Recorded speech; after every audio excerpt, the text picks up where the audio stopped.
두 가지만 좀 여쭤보고 싶습니다. 우선 이 장애인들의 권익을 이제 보장하고 뭔가 안 좋은 환경을 개선하는데 내 온 힘을 다 기울여서 한평생 내 매진하겠다라고 이제 작정을 하시게 된 계기가 있으셨을 것 같아요. 저도 교통사고를 당하고요. 중증장애인들 시절을 아까 얘기한 대로 이제 겪고 나니까 시설을 고쳤다고 하는데도 가보면 시설들이 굉장히 안 고쳐져 있고 잘못되고 또한 그 예산 낭비가 되고 이런 부분들이 좀 있어요. 그래서 이거는 좀 고쳐야 되지 않겠냐 싶어서 그런 것들을 이제 한 20년 전부터 신문에다 이제 투고를 하기 시작했고 이렇게 함으로 해서 하나둘씩 고쳐지기 시작하더라고요. 좀 보람도 있고요. 그래서 이제 시작을 했습니다. 그러다 보니까 장애인들도 편하게 다니고 제대로 고쳐지니까 국민들의 혈세도 낭비되는 거 막을 수가 있고 가능성이 있다고 생각을 해서 뛰어들게 되었습니다. 네. 한 가지 더 질문을 드리고 싶은데요. 학창 시절 때 박 기자님의 성격이나 성향 이런 거 어땠는지 그때도 옳고 그른 것을 정확하게 구분하는 학생이었는지 보통 그렇게 되면 학생들 사이에서 왕따 당하기 쉽거든요. 똑바로 앉아서 밥 먹지 못하겠니? 뭐 이런 거. 그런 예. 어떠셨어요? 저는 학교도 별로 못 다녔고요. 네. 어릴 때 아무도 없이 신부님, 수녀님 손에서 자라면서 나보다 더 어렵고 고통스러운 사람들을 돕고 살아라 그래서 저도 다리 다치고 나서 거기서 모금을 해서 다리를 또 고쳐주셨고 이렇게 함으로 해서 어릴 때부터 그런 교육들을 또 받고 자랐고 지금도 교육을 계속 받고 있습니다. 그럼 어려서 또 수도원에서 생활을 하신 건가요? 네, 뭐 은평에 이제 그 천사원이라고 하는 은평 소년의 집이죠, 아동보호소. 네. 그쪽에서 이제 자랐고요. 네. 그러면서 스님들을 만남으로 해서 또 사랑을 느끼게 됐고, 그래서 이제 자라게 됐죠. 네.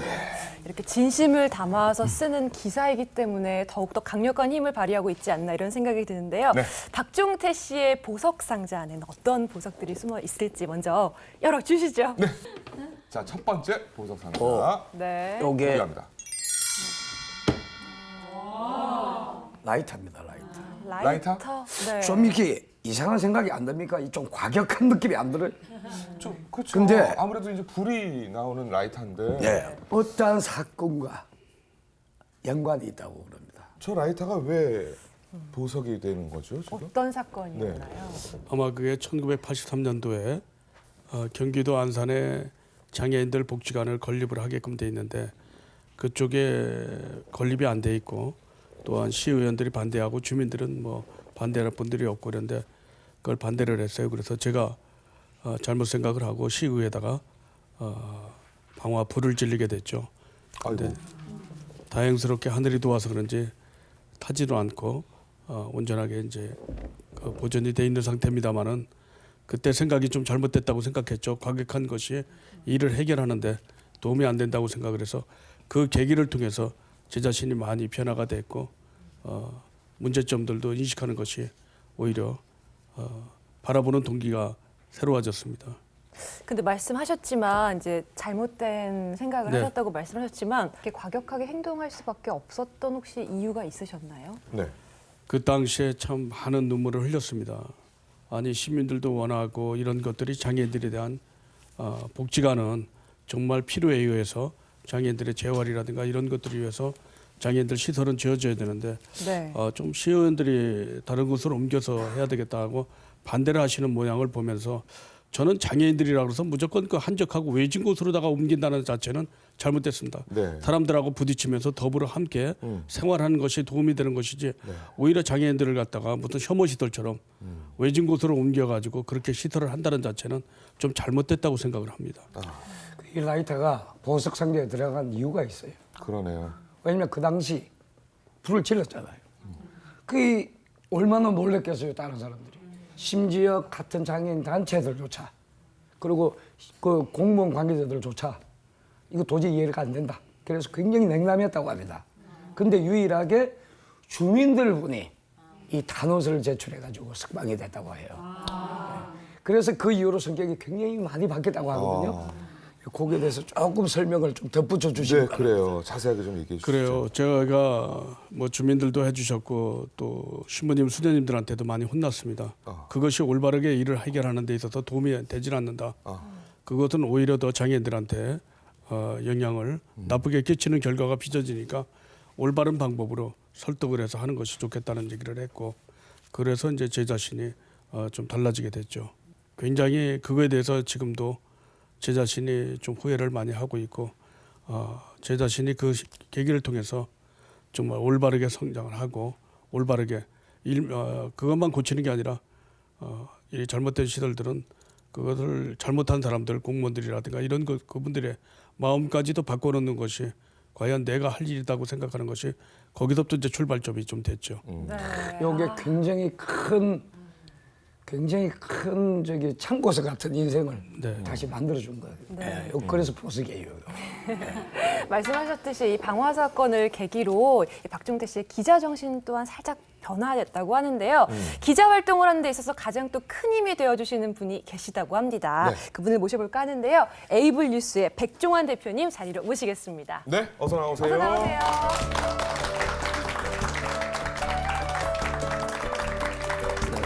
네, 앉으시죠. 반갑습니다. 네, 반갑습니다. 반갑습니다. 직접 좀 소개를 부탁드릴까요? 네, 저는 인터넷 장애인신문 에이블 뉴스의 백종환 대표입니다.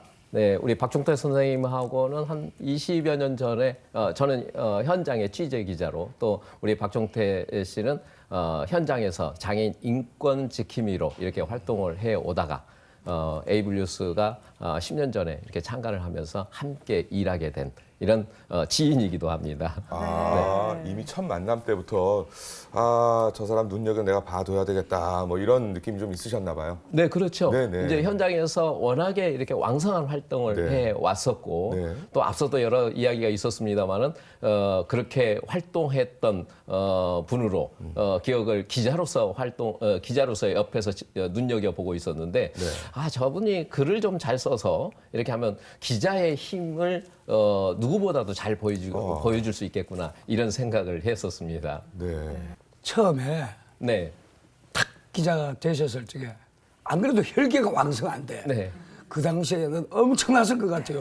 우리 대표님 속 무지하게 상하셨을 것 같은데 솔직하게 말씀해 주세요. 불안하시기도 하셨을 것 같은데요. 네, 솔직하게 말씀드리면 네. 안 선생님께서 말씀하시기를 혈기왕성하다 이렇게 말씀하셨는데, 네. 혈기왕성한 것보다도 막가파 기자라고 하는 것이 더 한 두 단계 어울릴까요? 뛰어넘어서 네, 그렇습니다. 예, 제 그냥 동생하고 비슷한. 네. 거의 그 불도저 정신으로 그렇죠. 밀어붙이는. 예. 근데 그러한 이유가 있는데요.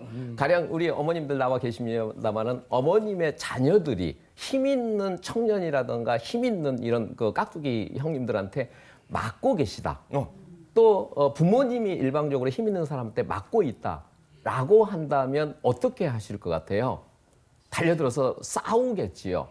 네, 그러지 않겠습니까? 그럼요. 우리 이제 박종태 우리 기자께서는 장애인 당사자이기도 하니까 장애인 문제는 본인의 문제이고 또 가족의 문제이고 내 부모의 문제였거든요. 네. 그러다 보니까 힘 있는 어떤 힘에 의해서 장애인 문제가 해결되지 못하면 그에 대한 분함이 내 부모님이 맞는 것처럼 내 자녀가 힘 있는 사람한테 맞는 것처럼 이 분함이 있었던 거였죠. 그래서 그 분함을 해결을 스스로 자제하지 못하고 내 부모가 맞는가, 내 자녀가 맞는다라는 심정 때문에 그렇게 과격한 행동을 했던 것으로 풀이됩니다.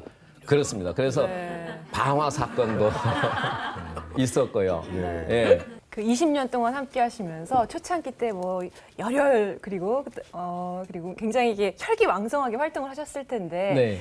지금 이제 시간이 지났단 말이에요. 지금 이제 기자 활동하시는 거 보시면 어떻게 좀 많이 달라지셨나요? 앞서도 이제 그림을 통해서 화면을 통해서 지켜봤습니다만은 지금은 하나의 대안을 가지고 있는 전문 기자로서 이제 거듭났다고 표현을 해도 될 듯 싶습니다. 네. 그래서 전문가들이 또는 현장에서 일하는 담당 공무원들이라든가 또 활동가들이 잘 알지 못해서 못하는 것들이 사실은 많이 있습니다. 근데 이제는 취재만 하는 것이 아니라 그 취재해서 그 문제에 대한 해결점까지 찾아가는, 그래서 대안을 제시하는 이런 전문 기자로 거듭났다, 이렇게 말씀을 드릴 수가 있겠습니다. 우리 대표님께서는 물건 같은 거 파시면 아주 잘 파실 것 같아요. 아니 말에 설득력, 힘이 있으셔서 뭐 이렇게 이동훈 씨. 예. 대표는 아무나 되는 거 아니에요? 그러니까. 아니 근데 두 분이 사실은 이제 말하자면 네. 동지 아니겠습니까? 그렇죠. 뜻을 같이 한 동지신데 그 대표님께서는 이제 우리 박 기자님에 대한 이야기를 많이 해주셨고 또 박 기자께서 대표님에게 또 뭐 이렇게 하시고 싶은 이야기도 있으실 것 같습니다. 일을 하시다 보면 의견 충돌도 적잖이 있을 것 같고요. 네, 근데 저는 참 대표님을 많이 존경을 하고요. 네, 제가 많은 것들에 대해서 이렇게 취재를 하거나 이러면 그거에 대해서 전혀 뭐 문제나 이런 것들 삼지 않습니다. 많은 데서도 아마 압력이 들어올 것이고 문제를 네. 제기하는데도 불구하고 하나도 내색을 안 하십니다. 그거에 대해서 저도 알고 있고 굉장히 고맙게 생각을 합니다. 정말 멋진 기자 아닙니까? 움츠러들지 않고 그냥 앞만 향해서 앞으로 뛰어나가는. 네. 근데 그렇게 뛰면서도 알아주지도 않는 상태에서 정말 많은 것들을 이뤄냈거든요. 그 점에 대해서 우리 대표님께서 우리 박종택 기자님에 대해서 좀 이렇게 조금만 설명을 좀 덧붙여 주세요. 네. 장애인 문제에 대한 여러 가지 사안들을 정말 많은 것을 고쳤어요. 그 일일이 나열하기는 정말 어렵습니다만은 그 외에도 그러니까 이제 정책을 위반하는 국회의원들이라든가 정부 당국 정부의 관계자들이 우리 박종택 기자가 직접 작성했던 기사를 가지고 정책 위반하는 골격을 만듭니다. 즉 제도를 만들고 법안을 만드는데 기본 골격을 만들어서 새롭게 우리 장애인들이 이제 쉽게 편안하게 살아갈 수 있도록 하고 있죠. 그래서 요즘은 이제 유행어처럼 유니버설 디자인, 모두가 편한, 장애인이 편안하면 모두가 편안한. 우리 이제 박종택 선생님께서 대표적으로 하는 것이 뭐 지하철의 엘리베이터 설치 문제라든가 시각장애인의 보행 문제라든가 이런 것을 이야기합니다만은 장애인이 편안하게 엘리베이터를 타고 가니까 가장 먼저 타시는 분들이 어르신들 타고 내리시죠. 그리고 임산부들 타고 내리시죠. 장애인이 편하면 정말 세상이 편한 세상이 편한, 우리 사회가 편한 이런 일을 스스로 해결해내고 있다는 점, 이런 것을 좀 자랑하고 싶습니다.